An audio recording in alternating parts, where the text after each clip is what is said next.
I'm Sophia Bennett. I'm 32 years old. I'm a graphic designer in Denver, Colorado.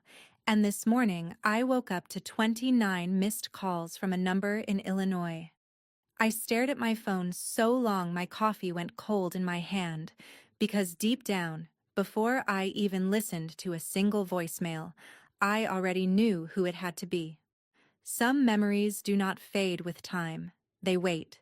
They sit quietly in the dark corners of your life until one ordinary morning they rise up and drag you all the way back.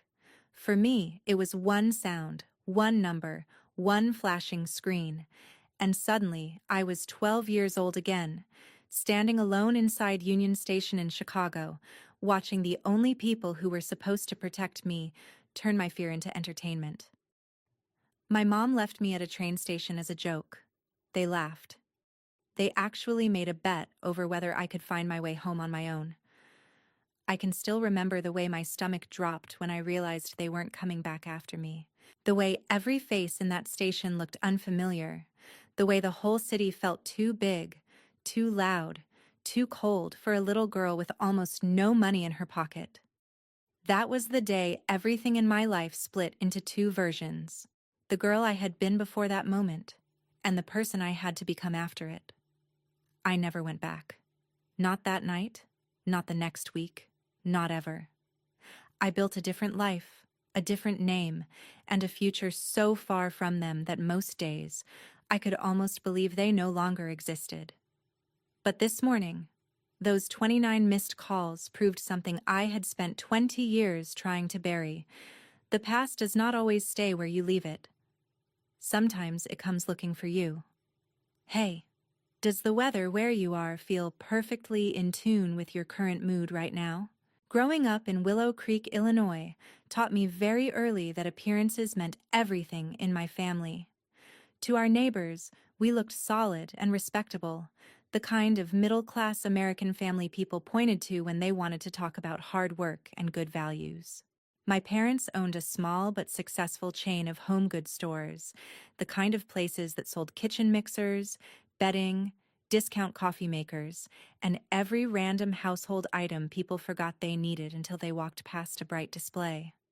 On weekends, my father grilled in the backyard, my mother waved at people across the fence, and everyone acted like we were building the kind of life other families should admire. But inside the house, love was always tied to performance, and safety depended on whether my mother was bored enough to invent another lesson. She loved calling them lessons. That was her favorite word. If I cried, I was too sensitive. If I asked for help, I was helpless. If I forgot something, I needed to learn responsibility. She could turn any normal childhood mistake into a reason to humiliate me, and my father always backed her up with a grin, like cruelty was some kind of team sport they both enjoyed. When I was 8, I asked for a pair of sneakers at the mall because my old ones were falling apart at the toes. My mother told me I was acting spoiled, marched me to a bench near the food court, and said if I wanted to live in the real world, I could start by sitting there alone and learning that nobody owed me anything. They left me there for almost 3 hours. I remember staring at the pretzel stand, smelling cinnamon and butter, trying not to cry, because every time I cried, it seemed to entertain them. When they finally came back, my father laughed and asked my mother if she owed him $20 because he had guessed I would still be sitting in the same spot. When I was 10, I cried after a youth football game because a group of boys from school had mocked me in the parking lot, and instead of comforting me, my parents drove to the far side of the stadium lot, told me to get out, and left me there after sunset because, according to my mother, tears made people weak, and weakness attracted worse treatment. I sat on a concrete curb with my arms wrapped around my knees, watching trucks pull out one by one until they came back nearly an hour later with fast food for themselves and no apology for me. My father thought it was hilarious that I was still there. He said he had bet I would try to hitch a ride home or beg strangers for help. That was the pattern. Everything became a test. Everything became a joke at my expense. Everything became a way for them to prove that the world was hard, as if I needed them to harden it further. The strangest part was that they never thought of themselves as cruel. They talked about character and grit and preparing me for reality. They used big words to make ugly things sound noble. If anyone had asked them, they would have said they were raising an independent daughter. But independence was not what they were building. Fear was. Hypervigilance was. Silence was. I learned to study their moods before speaking. I learned how to disappear in my own house. I learned that if I stayed quiet enough, useful enough, invisible enough, maybe I could move through a day without being chosen for one of their experiments. The only place I ever felt like I existed outside their rules was on paper. I drew constantly. I drew on the backs of receipts, in the margins of school assignments, on cheap sketch pads I bought with babysitting money. I drew bedrooms with locked doors, train windows full of light, women standing on mountaintops with no one behind them. At 12, I could not have explained any of that to you, but I know now that I was trying to draw my way out of my own life. What pushed everything over the edge was something so small most parents would not even remember it a week later. I got a B+ in art. Not math, not science. Art. The one subject that made me feel alive. I was proud of it until I walked through the front door and saw my mother holding the report card like it was evidence of moral failure. She asked how a girl who spent so much time drawing could still manage to disappoint her in the one class she supposedly cared about. My father said maybe I was getting lazy. My mother said maybe I had started thinking effort was enough. That night, while I sat in my room pretending to do homework, I heard them talking in the kitchen, their voices low and amused in the way that always made my stomach tighten. My mother said I needed a lesson I would never forget. My father said he would bet money on that. The next morning, they acted so cheerful it made my skin crawl. My mother made pancakes. My father actually asked me if I wanted orange juice. They told me we were taking a day trip into Chicago, just the three of us. And for one stupid, desperate second, I thought maybe they were trying to reset something. Maybe they had cooled off. Maybe the report card fight was over. Maybe this was the closest thing my family could manage to an apology. I should have known better. The whole drive from Willow Creek to the city felt off, in a way I could not fully name at the time. My father kept the radio loud and drummed on the steering wheel like he was in a great mood. My mother kept turning around from the passenger seat to ask me questions she already knew I would answer carefully. Did I think I was smart? Did I think smart girls were ready for the real world? Did I think life would care whether I was scared? Every answer I gave seemed to amuse them. Every time I tried to stay quiet, they pushed harder. By the time the skyline came into view, I had that familiar feeling in my body, the one that said something bad was coming and I would not be allowed to prepare for it. We parked near Union Station around noon. I had never seen anything that big or that crowded up close. The station felt like an entire city compressed under one roof. People with rolling suitcases hurried past in every direction. Businessmen, families, tourists, college kids, all of them moving like they belonged there. I stayed close to my parents because I did not know where else to stand. Inside the main hall, my mother pointed to a huge pillar near the entrance and told me to wait right there while they moved the car and grabbed lunch. 15 minutes, she said, maybe 20. I asked if I could go with them, and my father laughed so loudly people turned to look. He said I was 12, not 2. My mother leaned close and told me not to embarrass her in public, so I nodded and stayed by the pillar while they walked away. I remember checking the big station clock over and over. 15 minutes passed, then 30, then 45. At first I kept telling myself the parking was bad, or the food line was long, or they had gotten turned around. An hour in, my chest started to hurt. An hour and a half in, I could feel panic rising so fast it made my hands shake. I had $9 in my pocket. No phone, no address written down, no idea how the trains worked. I had never felt smaller in my life. I started walking a few feet away from the pillar and then rushing back because they had told me not to move, and even then part of me was still terrified of doing the wrong thing. The station got louder as the afternoon dragged on. Every announcement over the speakers made my heart jump. Every woman with dark hair made me turn my head. Every second stretched until it felt cruel. Then I saw the car. Through the front windows, moving slowly past the street outside, I saw our car glide by. My whole body jolted with relief so strong I almost laughed. I ran toward the glass, waving both arms, and for a split second I actually thought they had come back. My father was driving. My mother was in the passenger seat. Both of them were looking right at me. My father smiled first. Not the relieved smile of someone who found a lost child. The smile of someone watching a punchline land exactly the way he hoped it would. My mother rolled down her window and leaned out just enough for me to hear her over the traffic. She yelled, "I bet $50 you cannot even find your way home." Then she laughed. My father laughed with her. He lifted one hand off the wheel in this stupid little thumbs up, like they were congratulating themselves for being clever. Then the car moved on and disappeared into traffic. That was the moment the world changed shape for me. It was one thing to fear they might forget me. It was one thing to suspect they were teaching me another lesson. It was something else entirely to see them choose it, to watch them enjoy it, to realize that my fear was not a side effect of what they were doing. It was the point. I stood there frozen until someone brushed past me and muttered, "Excuse me," and the sound of a stranger's voice snapped me back into my body. I ran back inside because I did not know what else to do. I wandered from one end of the station to the other, crying off and on, wiping my face every few minutes because I was still embarrassed to be seen upset. My parents had trained that into me too. I tried to think of anyone I could call, but there was no one.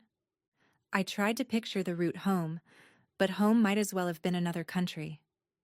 I sat on a bench, then stood up again, then walked in circles until my legs hurt. At some point I stopped expecting them to come back. At some point the waiting ended and the abandonment began. That difference may sound small, but when you are 12 years old, it feels like falling through ice. I spent almost 3 hours inside Union Station after they left me there, long enough for the light outside to begin shifting, long enough for the crowds to thin and fill again, long enough that I stopped thinking in complete sentences and started moving on instinct alone. I stayed away from doors because I was afraid of stepping into the city and getting even more lost. I stayed away from police because my parents had always told me that if I caused trouble, authority figures would make everything worse. I stayed away from strangers because the same people who abandoned me had spent years teaching me that asking for help was weakness. Looking back, I think that was one of the cruelest parts of what they did. They trained me not to trust anyone, then left me in a place where trust was the only thing that could have saved me quickly. The person who finally noticed me was a station employee named Maria. She was in her 50s, with tired eyes and the kind of calm voice that made you want to tell the truth, even when you were scared. She had apparently seen me pass the same row of seats and vending machines multiple times. She stopped me near a hallway leading toward the administrative offices and asked if I was lost. I lied immediately. I said I was waiting for my parents. She asked how long I had been waiting. I said I did not know. She asked if I had eaten. That was the question that broke me. I started crying so hard I could barely breathe. All the shame I had been swallowing since noon came apart in one ugly rush. I told her they had left me. I told her they drove past the station and laughed. I told her my mother had bet money on whether I could find my way home. Maria did not react the way my parents would have. She did not tell me to calm down or accuse me of being dramatic. She crouched slightly so her face was level with mine and said, very clearly, "You are safe right now, and I am going to help you." Security was called first. then transit police. One officer took my statement while another checked the station cameras covering the front entrance. They were able to confirm that I had been standing there for a long time and that a car matching my description had slowed near the curb outside before leaving again. That mattered later. At the time, all I knew was that the adults around me had suddenly become very serious. One of the officers asked for my parents' names, our home address, our store name, everything I could remember. Another brought me water and crackers because I had not eaten since breakfast. When they finally reached my parents by phone, I could hear only half the conversation, but I will never forget the expression on the officer's face. It went from cautious professionalism to open disbelief in about 10 seconds. He asked if they were on their way back to Chicago immediately. Then he went quiet for a long moment, listened, and said, "No, ma'am. Leaving a 12-year-old in a major transit station is not a lesson in independence. It is child abandonment." My whole body went cold when I heard those words, not because they sounded too harsh, because they fit. By early evening, I was sitting in a small interview room with a social worker while a report was being prepared. She explained that because my parents were refusing to return right away and were still insisting this had been a parenting decision, I could not simply be sent home even if they later changed their minds. There would be an emergency placement until family court reviewed the case. I did not understand most of the legal language, but I understood the look on her face. She believed me. More than that, she believed I had not been safe long before that day. I was terrified when they told me I would spend the night with a foster family. I had grown up on stories about what happened to children who were taken away, but then I met Mark and Laura Bennett. They were not glamorous, and they were not trying too hard to seem perfect. He was a photographer with ink stains on his fingers from handling prints. She was a preschool teacher who smelled faintly like lotion and classroom paper. Their house was warm and cluttered in a way that felt lived in instead of chaotic. There was a lamp on in the entryway, framed family photos on the wall, and a dog bed in the corner, even though the dog itself was asleep somewhere in the back. Laura asked if I wanted spaghetti or soup. Mark asked if I preferred the hall light on or off when I went to bed. Nobody yelled when I said I did not know. Nobody made fun of me for crying at the dinner table after taking 2 bites and realizing I was too exhausted to pretend I was okay. That first night in their guest room, I barely slept. Every car door outside made me flinch. Every creak in the hallway made me sit up. But even through all that fear, one thought kept circling in my mind. A stranger at a train station had shown me more kindness in 5 minutes than my own mother had shown me in years. I did not have the language for that yet. I only knew that the world suddenly looked different. And once you see that other people are capable of protecting you, it becomes impossible to keep calling cruelty normal. The days that followed felt like living inside somebody else's life. I went from the Bennett house to meetings with social workers, then to therapy evaluations, then to a family court building downtown where adults spoke in careful voices about my future, like it was both fragile and urgently important. My parents showed up with a lawyer and the exact same attitude they had always had at home. Calm, offended, slightly amused that anyone was taking this so seriously. My mother wore a navy blazer and pearl earrings, as if looking respectable would erase what she had done. My father kept leaning back in his chair with his arms crossed, like this was all an inconvenience he would eventually outlast. They did not deny leaving me at Union Station. That was the unbelievable part. They admitted it. They just insisted it had been controlled, educational, necessary. My mother actually said they were trying to build resilience. My father said children in this country had become too soft, and somebody needed to teach them how the real world worked. I sat across from them listening to this and realized something that changed me almost as much as the train station itself. They were never going to become the kind of parents who understood what they had done. If they had been capable of that kind of honesty, They would have turned the car around before they ever hit the freeway. The court-appointed therapist's report described a pattern of emotional abuse, humiliation, neglect, and escalating endangerment. Those words were not mine, but hearing them out loud felt like oxygen entering a locked room. For years, I had thought my childhood was somehow my fault, because that was easier than believing the people in charge of me were choosing harm on purpose. The report made it plain. This had not been a misunderstanding. It had not been a strict parenting style.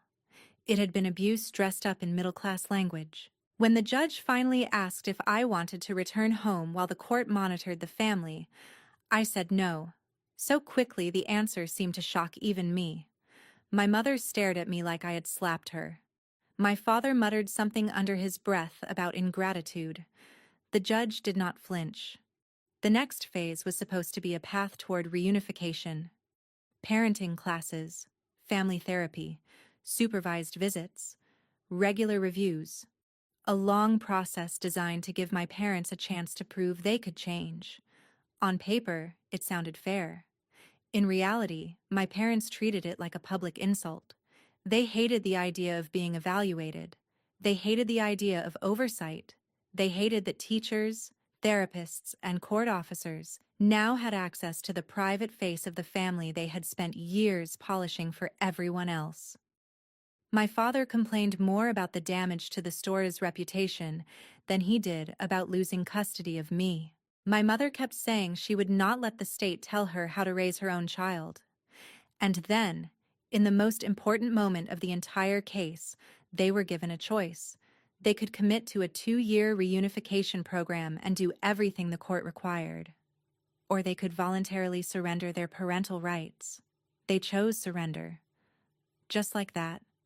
My chest did not break in the courtroom the way you might imagine. It went strangely still. I had spent my whole life trying to be good enough to keep them from turning on me. And in the end, they gave me up rather than admit they were wrong. That was the truth that stayed with me longest. They did not lose me because the system stole me away. They handed me over to protect their pride. After that, things moved faster. The Bennetts were already licensed foster parents, and over the following months, they became something else entirely. Mark started setting aside old photography magazines and art books for me because he had noticed how often I drew. Laura would knock before entering my room, which sounds like such a tiny thing until you grow up in a house where privacy does not exist. They learned what foods made me anxious because of old punishments tied to dinner. They stopped asking me to make eye contact when I was upset. They did not demand love or gratitude or instant trust. They just stayed. Steadiness can feel almost supernatural to a child who has never had it. The adoption was finalized after enough time had passed for everyone to pretend the process was orderly, but emotionally it had already happened long before the judge signed the final papers. When I was asked if I wanted to change my name, I did not hesitate. Jennifer Caldwell belonged to a girl who had stood in a station with $9 in her pocket and no idea if she would be alive or dead to her own family by the end of the day. Sophia Bennett belonged to somebody else, somebody with a room of her own, a desk with drawing supplies, a family that did not laugh when she was afraid. I still remember the first night after the adoption was official. Laura put fresh sheets on my bed like she always did on Sundays. Mark left a new sketchbook on my desk, and nobody made a speech about how lucky I should feel. They acted like I had been theirs all along. That quiet certainty healed more in me than any dramatic moment ever could. It taught me that real love does not test you to prove you deserve it. Real love makes room for you before you know how to relax into it. Healing did not happen all at once, and it definitely did not happen in a straight line. People love stories where one act of rescue fixes everything, where the damaged child instantly blossoms the moment she is placed in a better home. My life was not like that. For years, my body still reacted to kindness like it might be a trap. If Laura told me she would be back in 15 minutes after running to the store, I had to fight the urge to stare out the window until her car returned. If Mark was late picking me up from an after-school event because traffic was bad, I could feel panic building so fast it made my hands numb. I hated waiting in public places. I hated being told to stay put. I hated the phrase, "I will be right back." Therapy helped, but it was slow work. The kind that forces you to say ugly truths out loud until your nervous system slowly starts believing what your mind wants it to know. I learned the words trauma and emotional abuse and hypervigilance. I learned that being hurt over and over does not make you stronger in the way cruel people claim. It makes you adapt to danger. It makes you brilliant at survival and terrible at rest. Through all of it, the Bennetts never rushed me. They came to school events, helped with homework, remembered what topics triggered me, and let me keep my bedroom door closed when I needed space. They did not try to erase what had happened. They helped me build a life large enough that it was no longer the only thing defining me. Art became more than escape. It became structure, language, proof that I could make something beautiful without anyone's permission. I poured myself into it through high school, then into college applications, then into every portfolio review and late-night studio session after I got into the Art Institute of Chicago. Moving back toward the city that had once frightened me was not symbolic at first. It was practical. The school was right for me. The program was strong. But somewhere during those years, I realized I was taking something back. The same city where I had once been abandoned became the place where I built myself. I studied graphic design, worked part-time, went to therapy, and learned how to exist around people who did not require me to shrink. After graduation, I took a job in Denver with a branding firm that specialized in small business identity work, and for the first time in my life, I lived far enough away from Illinois that it felt like geography itself was on my side. Denver gave me space. New streets, new habits, new weather, air dry enough to clear my head. Eventually, I started taking freelance clients on the side, then opened my own studio. I built a reputation for clean visual storytelling, the kind of work that helped people say clearly who they were and what they stood for. Sometimes the irony of that was almost funny. My whole career grew out of the fact that I had spent childhood trapped inside somebody else's lies. I met Alex through a friend at a housewarming party. He was a software engineer, patient in a way that did not feel performative, and very hard to rattle. On our third date, I told him I had complicated family history. On our fifth, I told him a little more. Months later, when I finally told him about Union Station, he did not interrupt, did not overreact, did not offer me some lazy line about how everything happens for a reason. He just reached across the table, took my hand, and said, "That should never have happened to you." The simplicity of it nearly undid me. We built our life the same way I had rebuilt myself. Slowly, deliberately, with room for honesty. We got married in a small ceremony with Mark walking me down the aisle and Laura fixing the back of my dress while trying not to cry. We adopted a rescue dog named Max, a mutt with one torn ear and the cautious soul of something that had also been left behind too early. I blocked every account my biological parents ever tried to use to contact me. Facebook, Instagram, old email addresses. I even changed my phone number once after a holiday voicemail from an Illinois line left me shaking for an hour. I did not talk about them unless I had to. I did not visit Willow Creek. I did not use my old name. Most days I could go entire weeks without thinking of Jennifer Caldwell at all. That was the life I had built by the time the missed calls came in. A good marriage, a studio with steady clients, morning walks with Max, dinners with friends, Sunday calls with Mark and Laura. A life so quiet and whole that sometimes I wondered whether peace always felt this strange to people who had not grown up fighting for it. Then my phone lit up with 29 missed calls from Illinois, and the ground beneath that peace shifted. There was a voicemail. Then an email from an address I did not know. Then a message request on LinkedIn, the one platform I had kept public because of work. That was the detail that made me understand this had taken effort. Someone had been looking. Someone had finally connected Sophia Bennett to the girl they had once laughed at through a car window. I sat at my kitchen counter with the phone in my hand while Max pressed against my leg and Alex watched my face turn white. I had spent 20 years making sure the past stayed buried. Whatever was happening now had dug it up with both hands. The voicemail was not from my mother. It was from my younger sister Hannah. I had not heard her voice since she was a little girl following me through the hallway in mismatched socks, too young to understand why the air in our house always felt charged.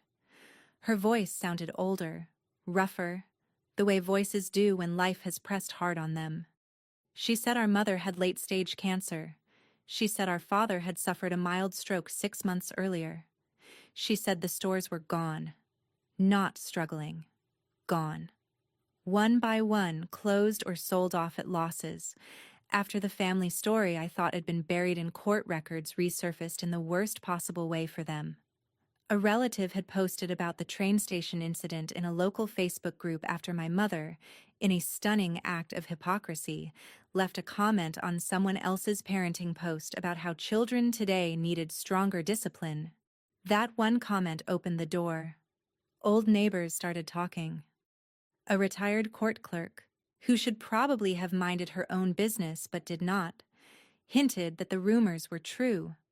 Someone found an old newspaper brief about a custody matter tied to a minor abandonment investigation.